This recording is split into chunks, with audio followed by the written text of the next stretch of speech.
Parashá Shemini.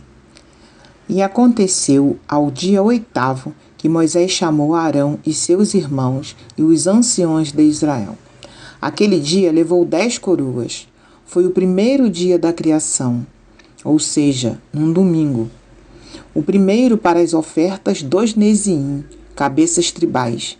O primeiro para o sacerdócio. O primeiro para o sacrifício público.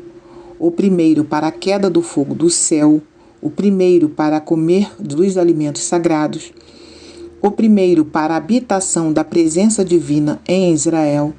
O primeiro para a bênção sacerdotal de Israel. O primeiro dia em que foi proibido sacrificar a Deus em qualquer lugar que não fosse no santuário, e o primeiro dos meses. Talmud Shabbat 87b. O 8º dia assume um significado profundo no contexto judaico. O 8º dia é frequentemente associado à conclusão de um ciclo e ao início de algo novo e sagrado. É um momento de renovação e consagração. Nesse versículo, o 8º dia marca o culminar da consagração do tabernáculo e do sacerdócio, quando o fogo divino desce do céu e a presença de Deus se manifesta de forma especial. Essa ocasião é celebrada como um momento de grande importância espiritual e histórica para o povo de Israel.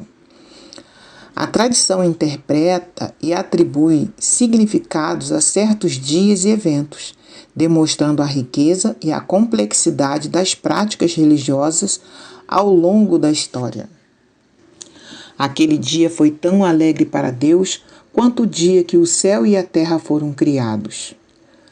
O número 7 representa o ciclo da criação e o número 8 representa a circunferência, aquela que está além de perímetros, de tempo e de espaço.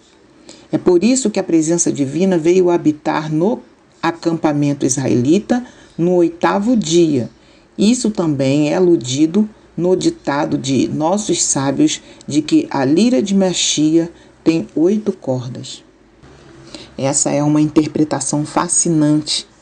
O número 8, como símbolo de algo além do tempo e do espaço, é uma ideia intrigante, especialmente quando aplicada à presença divina habitando entre o povo de Israel. Associar o 8º dia à habitação da presença divina no acampamento israelita destaca a natureza transcendental desse evento e ressalta a importância espiritual daquele momento específico na história do povo de Israel. A alusão à lira de Machia, com 8 cordas, também adiciona uma camada adicional de significado, sugerindo uma conexão entre o 8º dia e a vinda do Messias, que, segundo a crença judaica, trará uma era de redenção e plenitude espiritual. Ressalta a profundidade simbólica e espiritual presente nas escrituras e tradições religiosas, convidando os fiéis a contemplar e explorarem os mistérios e significados mais profundos por trás dos ensinamentos sagrados. Durante 7 dias, Deus convenceu Moisés na sarça ardente a ir em missão ao Egito. Como Moisés se recusou, Deus disse a Moisés: pela tua vida amarrarei isto às tuas saias. Quando ele retribuiu? Durante todos os 7 dias de posse, Moisés ministrou no ofício do sumo sacerdote e imaginou que fosse seu. No 7º dia, Deus lhe disse: não pertence a ti, mas a teu irmão Arão.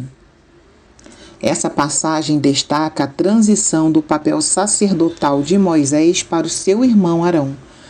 Moisés inicialmente recusou a missão que Deus lhe confiou, mas acabou aceitando. No entanto, ele não foi designado para o ofício do sumo sacerdote. Esse papel foi dado a Arão. A referência aos 7 dias pode simbolizar a completude do período de preparação ou talvez represente uma jornada espiritual significativa. É interessante como o 8º dia marca uma nova fase, onde a transferência do cargo sacerdotal de Moisés para Arão é formalizada. Essa mudança ressalta a importância de obedecer e aceitar a vontade de Deus, mesmo quando pode ser desafiadora ou incompreensível para nós. Percebemos que também destaca a humildade de Moisés ao aceitar a direção de Deus, mesmo que isso signifique renunciar a uma posição que ele poderia ter considerado sua. É uma lição sobre a importância de confiar na sabedoria divina e reconhecer que nem sempre entendemos completamente os planos de Deus. Moisés disse: "Isso é o que Deus vos ordenou que fizessem, e a glória de Deus vos aparecerá." Levítico 9:6.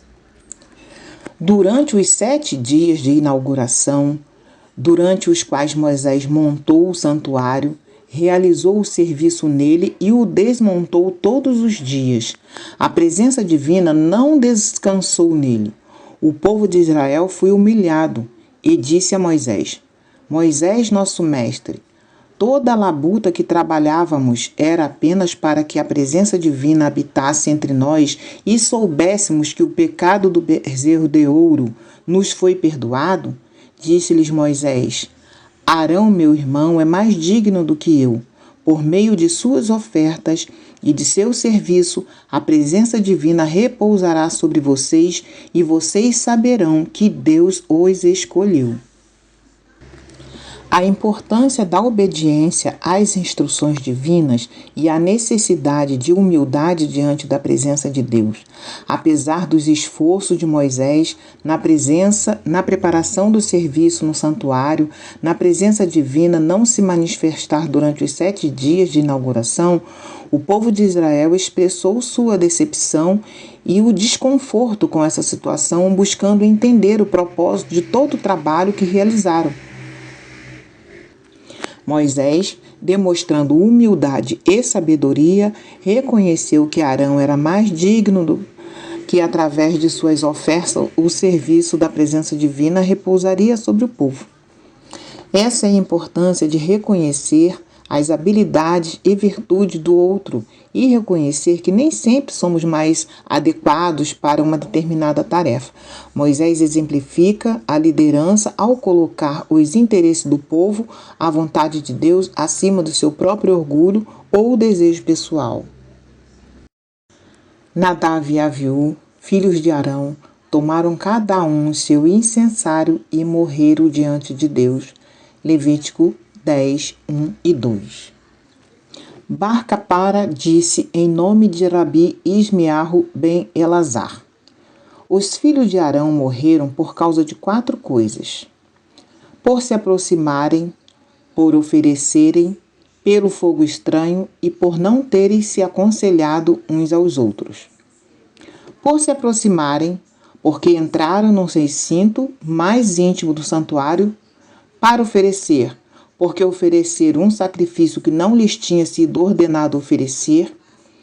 Pelo fogo, trouxeram o fogo da cozinha e não por terem tomado conselho uns aos outros. Como diz, cada um tomou o seu incensário, dando a entender que agiram cada um por sua própria iniciativa e não se aconselharam um ao outro."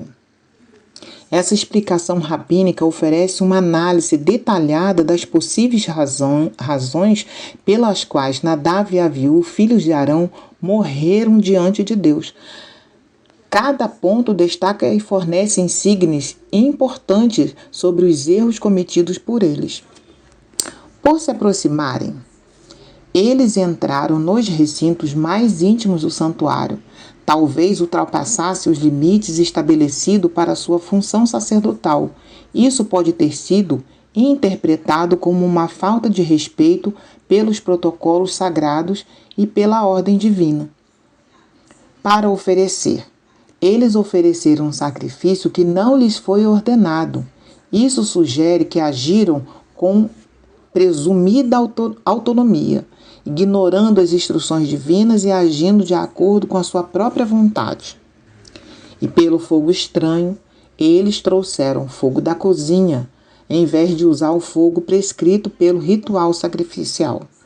Isso demonstra uma falta de adesão aos detalhes precisos e sagrados dos rituais divinos prescritos. E por não terem tomado conselhos uns dos outros, cada um agiu por conta própria, sem consultar ou considerar o outro. Isso pode ter demonstrado uma falta de trabalho em equipe e comunicação entre eles, ressaltando em ação descoordenadas e potencialmente perigosas. Essas interpretações destacam a importância da obediência às instruções divinas, da humildade diante do sagrado e da necessidade de colaboração e consulta mútua, especialmente em assuntos relacionados ao serviço religioso e ao cumprimento dos rituais prescritos por Deus. Outras opiniões: Rabi Mani de Shaav, Rabi Yehoshua de Sirnim e Rabi Yohanan, em nome de Rabi Levi, disseram: os filhos de Arão morreram por causa de 4 coisas. Porque eles tinham bebido vinho, como diz, imediatamente após o incidente. Não bebam vinho ou bebida forte, para que não morram. Levítico 10:9. Porque serviram no santuário sem número prescrito das vestes sacerdotais, Êxodo 28:43, porque entraram no santuário sem lavar as mãos e os pés, Êxodo 30:21, porque não tiveram filhos, como se diz, Nadav e Aviú morreram e não tiveram filhos, Números 3:4. Abarranim diz que foi porque eles não tiveram esposas, pois está escrito a respeito do sumo sacerdote: ele fará expiação por si mesmo e por sua casa. Levítico 16:6. Sua casa refere-se à sua esposa. Essas interpretações oferecem uma variedade de razões possíveis para a morte dos filhos de Arão, Nadav e Aviú, cada uma destacando diferentes aspectos e sua conduta ou circunstanciais. Beber vinho. Essa interpretação destaca a importância da sobriedade e da abstenção de álcool durante o serviço no santuário. Beber vinho poderia ter comprometido sua capacidade de cumprir suas funções sacerdotais de forma apropriada e reverente. Falta de vestes sacerdotais. Servir no santuário sem o número adequado das vestes sacerdotais pode ter sido considerado uma violação das leis e regulamentos prescritos por Deus para o serviço religioso. Falta de purificação ritual. Entrar no santuário sem lavar as mãos e os pés pode ter sido visto como uma falta de respeito pelos rituais de purificação prescrito por Deus para os sacerdotes. Falta de descendência. A ausência de filhos poderia ser visto como uma falha em perpetuar a linhagem sacerdotal, especialmente considerando que os sacerdotes eram responsáveis por garantir a continuidade das tradições e práticas religiosas. Falta de esposas. Segundo a interpretação de Abarranim, a ausência de esposa poderia ter sido considerada uma falta, já que o sumo sacerdote é instruído a fazer expiação por si mesmo e por sua casa, que poderia ser interpretada como sua família, incluindo sua esposa. Essas interpretações refletem a complexidade das tradições e interpretações rabínicas em relação aos eventos descritos nas Escrituras, destacando diferentes aspectos da conduta dos filhos de Arão e suas possíveis consequências. Rabi Levi diz que eles eram arrogantes e muitas mulheres permaneceram solteiras esperando por eles. O que eles disseram? O irmão do nosso pai é um rei, e o irmão da nossa mãe é um príncipe, ou seja, Nachshon, o chefe da tribo de Judá. Nosso pai é o sumo sacerdote, e nós dois somos sumos sacerdotes adjuntos. Que mulher é digna de nós? Moisés e Arão foram os primeiros. Nadav e Aviú andaram atrás deles. E todo Israel seguiu a Nadav e Aviú. Estavam dizendo: quando esses dois velhos morrerão, e podemos assumir a autoridade sobre a comunidade? Rabi Yehudá, em nome de Rabi Aviú, disse que eles proferiram isso uns aos outros com suas bocas, enquanto Rabi Pinha diz que eles abrigavam o pensamento em seus corações. Outros dizem: eles já mereciam morrer no Monte Sinai quando insensivelmente banqueteavam seus olhos no divino. Êxodo 24, de 9 a 11. Midrash Rabbah Rashi. Essas interpretações oferecem uma visão interessante das possíveis razões para o comportamento e a consequência punição dos filhos de Arão, Nadav e Avihu. A arrogância, segundo Rabi Levi, sua arrogância era evidente em suas atitudes e declarações, onde expressavam um senso de superioridade baseada em sua linhagem e posição sacerdotal. Eles desdenhavam a ideia de se casarem com mulheres que consideravam abaixo de seus status e que reflete uma atitude de orgulho e autoexaltação. A insatisfação e ambição desmedida.